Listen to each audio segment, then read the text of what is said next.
Rise and shine, and welcome to a new episode of the ASOM experience. How amazing it is to be alive again today and to be with you on this special episode. I am solo today, and I am here to deliver one of the most sensitive topics we have out there. And I will start off by asking you a few questions. Do you think that your success is a matter of luck, timing, or any external reason? Do you feel that you are hiding behind an invisible mask and that you must show up in a certain way to the world? Do you feel crushed by criticism or even any sort of feedback? And I still have one more question. Do you ever feel that you have a problem of identity? I have been asking myself these questions lately, and I'm still trying to figure it out. So, once you find yourself on a new path in your life, whether it's a new job, a new phase, a new project, anything that involves you being more out there, anything that involves you showing yourself more, showing your face, speaking up, and using your voice to share with the world your message or your mission or your vision, you are definitely going to face certain hurdles and struggles and absolutely many questions. Today, I am speaking about the one and only imposter syndrome. By imposter syndrome, I mean the difficulty of accepting ourselves fully without doubting our identity or what and how and the way we show up to the world. And this can be recognized in different fields, especially being someone who works a lot with people or someone who has a certain impact or a certain influence on others, whether you're a speaker or you're a life coach or anything into business where you are trying to provide a certain advice or sell a certain service. The fact that you are selling and the fact that you are asking for something in return makes you feel in a certain way doubtful if you stumble upon the imposter syndrome.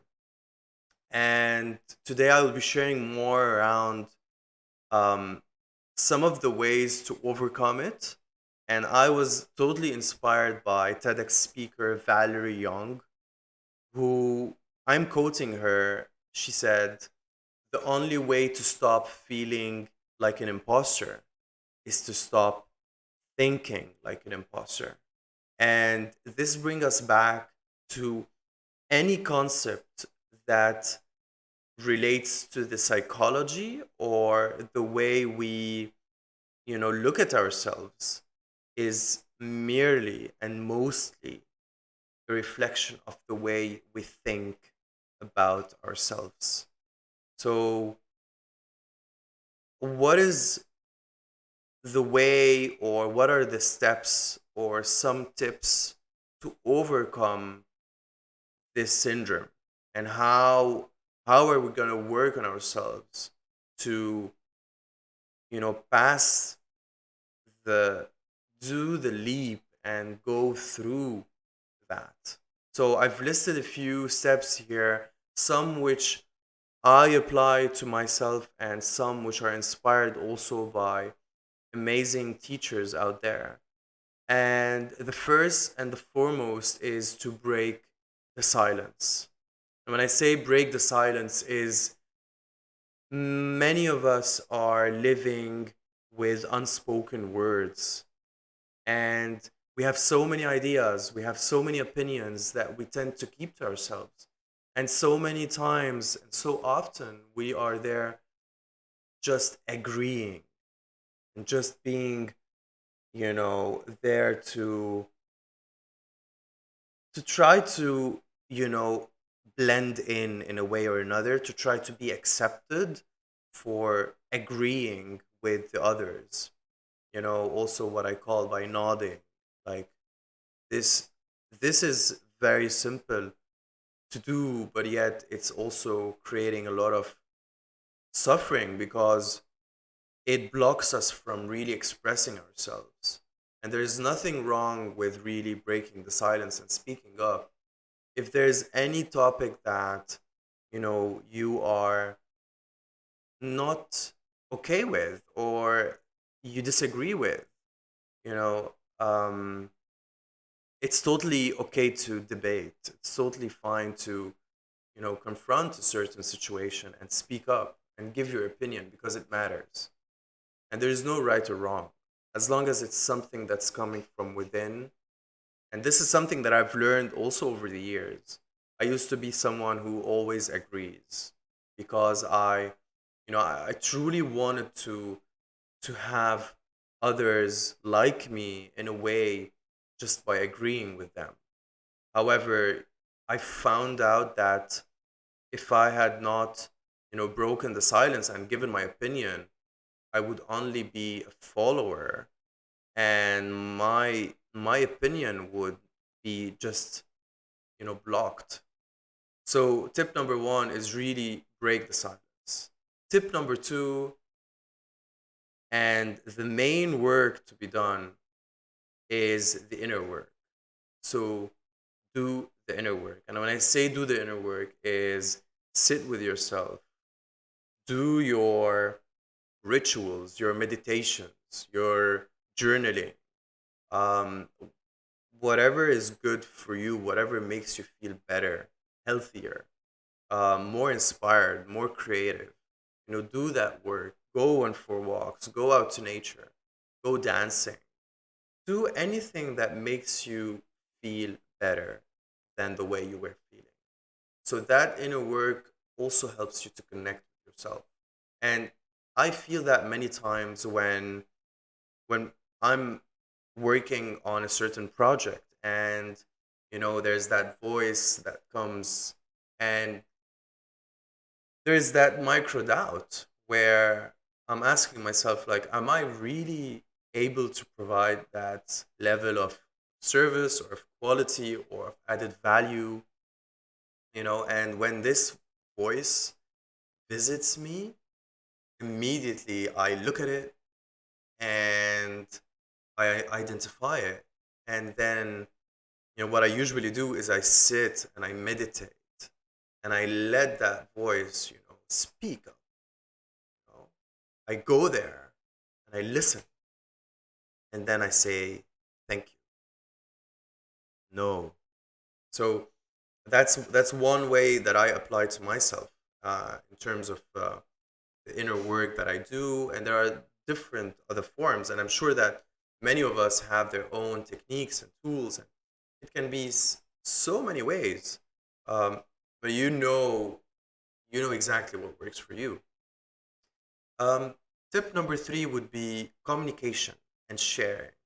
So when you're confronted with a certain situation, or when you are around people and you're giving your opinion, and you feel that it's not complete and you're not fully authentic with what you're sharing, it's totally fine to develop. It's totally fine to develop your ideas and to go more in depth and to explain that yes, it I'll give an example. It happens a lot with me when I'm around.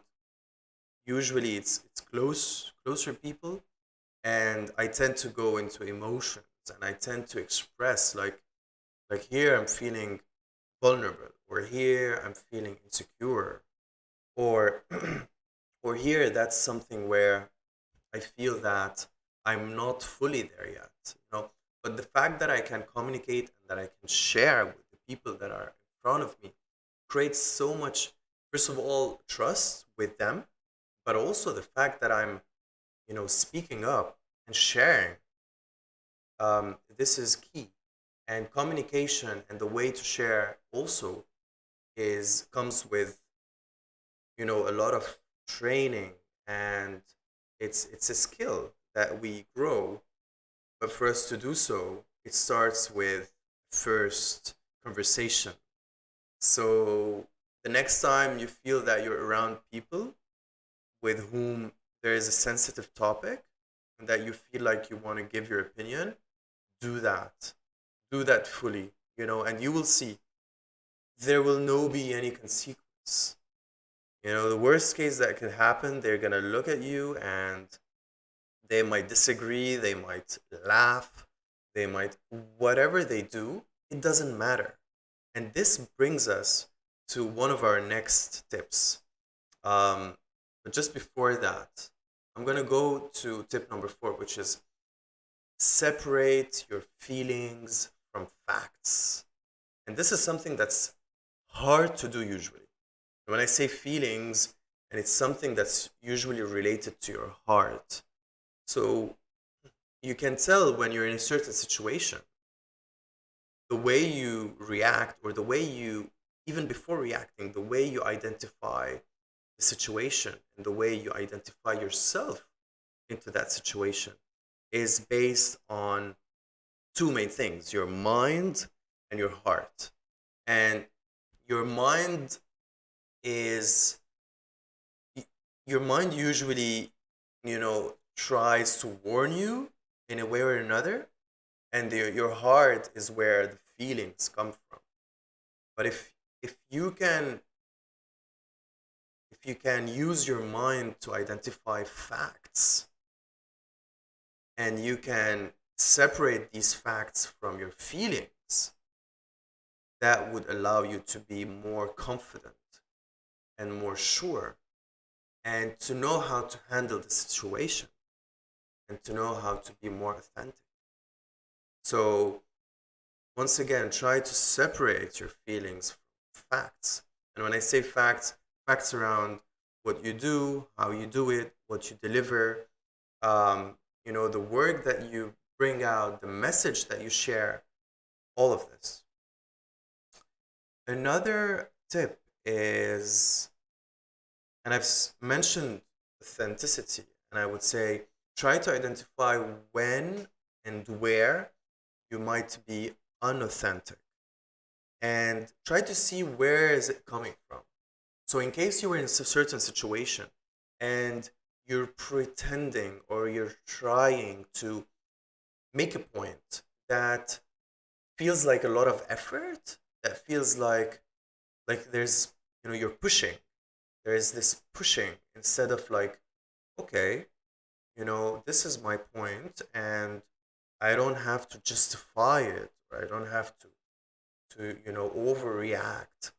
So try to identify where you're really genuine. And usually authenticity comes with vulnerability, and it takes a lot of courage to be vulnerable and to be open and share about certain, I would say, sensitive topics. So that's really important. And moving on to tip number 6, try to develop a healthy reaction to any sort of feedback. And this is a very important one, especially nowadays, and what's happening out there in the digital, virtual, online. Everything is online. And the thing is that we're trying to show up in different ways. Years and years ago, we used to just show up physically, and we used to do all these meetings physically. We used to meet new people, whether it was for work or personal. There was always that, I would say there was so many layers less than what we have today. Today, we're, communicating through technology. We're speaking through a computer, a camera. We have all this equipment. So filters as well. Look at how many filters there are out there that you can apply to your content. So I'm going to get back to my point. To develop a healthy reaction to any sort of feedback is mainly the feedback that you get back from what you bring out, what you put out into the world, whether it's content, whether it's a video, whether you're an artist creating music, or whether you're a speaker, or anything you bring out there in a way or another, it's what you expect from that. And usually you get either positive feedback or you get negative feedback. And it can, there are so many grades and levels. Some feedback can be constructive, other feedback can be criticism, but it's about how you integrate that feedback. So if you're there only expecting people to send you likes and hearts and say, wow, how amazing you are, how beautiful you are, and this is gonna boost you and this is gonna bloat your ego. And then when someone, you know, throws that negative comment there, it's gonna just cover everything that you've received from your fans. So how are you reacting to that sort of feedback? How are you doing? How are you handling this? First of all, what are you expecting from what you bring out? And if you're sending something out, if you're putting something out and you're expecting only positive feedback, then this is the first, I would say, trap to getting disappointed. And, if you look at models and if you see all these models out there, and, with all due respect, they're absolutely there to show their beauty, and they're exposing themselves. And absolutely, the expectation is you're beautiful, you're beautiful. Wow, how amazing. But then if someone comes and puts a negative comment, um, that could be sort of destructive if we don't know how to react. And to develop a little bit further on that, I'm going to share a personal experience that happened with me on one of my recent projects. And it was on Cliff, Come Live in France. And, I've joined many Facebook groups where you have people who are sharing their stories, their experiences. Some are calling for help. And, I was really interacting with many people's comments, and I could kind of feel as well what type of energy was, being put there. And through this energy, I would identify if this or that person are the right fit for what I'm providing. I don't want to attract the wrong type of people. And mostly, I do not want to create any disappointment or any sort of, fraud or anything that might be seen as a trap. So through the comments, one person with whom I was interacting, and I've shared a link for that person to go on and to book a discovery call, which I do with any client. And there is a woman who left a comment, and she's like, I hope, she said literally in French, you're not um, I hope you're not pranking desperate people.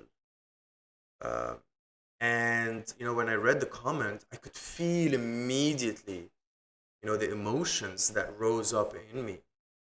And then I was asking myself, is it true?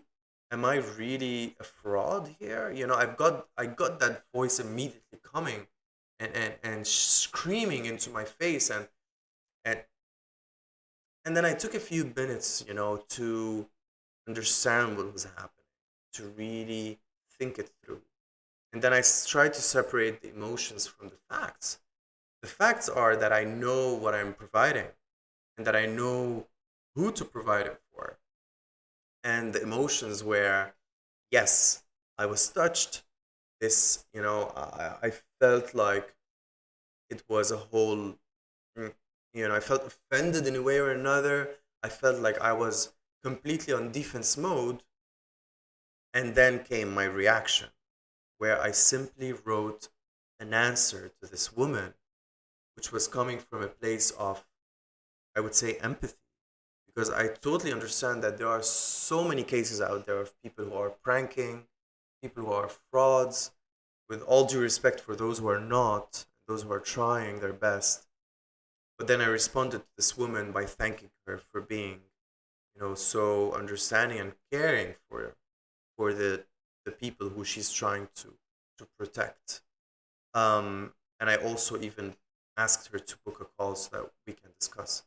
You know, it's just I'm really sharing with you the amplitude of the situation, and this situation can happen every single day, if not more than once a day, especially when you are working with people, especially when you are trying to provide a certain service, or if you're serving in a certain way. So once again, try to develop a healthy reaction to any sort of feedback, whether it's positive or negative, and the best of all is not to react at all. If there's no reaction needed, if there's no question, direct question that's coming towards you, you can just let it be. Just see it and let it be. And this was really an important tip that I had to also develop on. And I'm going to move to tip number 7. And this is something we often forget to do: reward yourself more. How many times do you reward yourself? How many times do you really look at yourself and be like, yes, I did it. Yes, I deserve this. I earn it. I worked hard to get here. Whether you're a student, whether you're um, whether you're getting trying to get a job, or whether you're working on a project or working with your clients, do you reward yourself often? Do you do that? So yeah, that's definitely a big one to be doing. And self reward can be done in different forms and ways. So simply by being there and sitting with yourself and acknowledging what you have done, this is a way of reward. Some other forms are: go out, take yourself out on a date, go for a walk, I don't know, gift yourself, so many different forms. There is no one simple way. Yeah, remember to reward yourself. And words, the power of words, what you say to yourself, the way you talk about yourself, whether you're around people or simply with yourself. What are you really telling yourself? That's really a good question to ask. And this brings us to, I would say, our last tip for today. And do not wait till you are on top of your game or skill to start. Go for it now. And when I say this, I do not confuse it with fake it till you make it, because this has been known to kind of create also this fake image, unauthentic. This would definitely lead you to having feelings of, the imposter syndrome. But what I say, do not wait, is that you can go on and waiting a whole lifetime before you even start. But instead, just go, just have more faith. Just know why you've started and why you're here and what brought you here. All the events in your life that brought you here today. Acknowledge them and then go for it. And when I say go for it, absolutely, I mean take the first step. And this would definitely kind of create, I would say, a certain level of confidence by just working through it, working through that situation and getting yourself out there. So that's our final tip.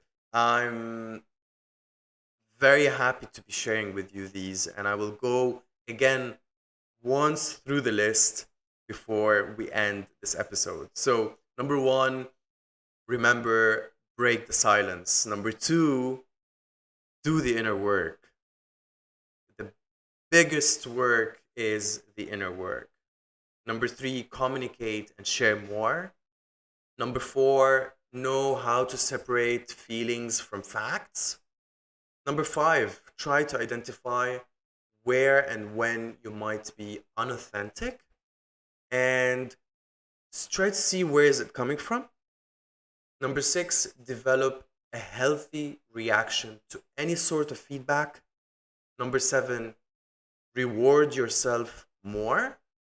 And number eight, do not wait till you're on top of your game or skill to start.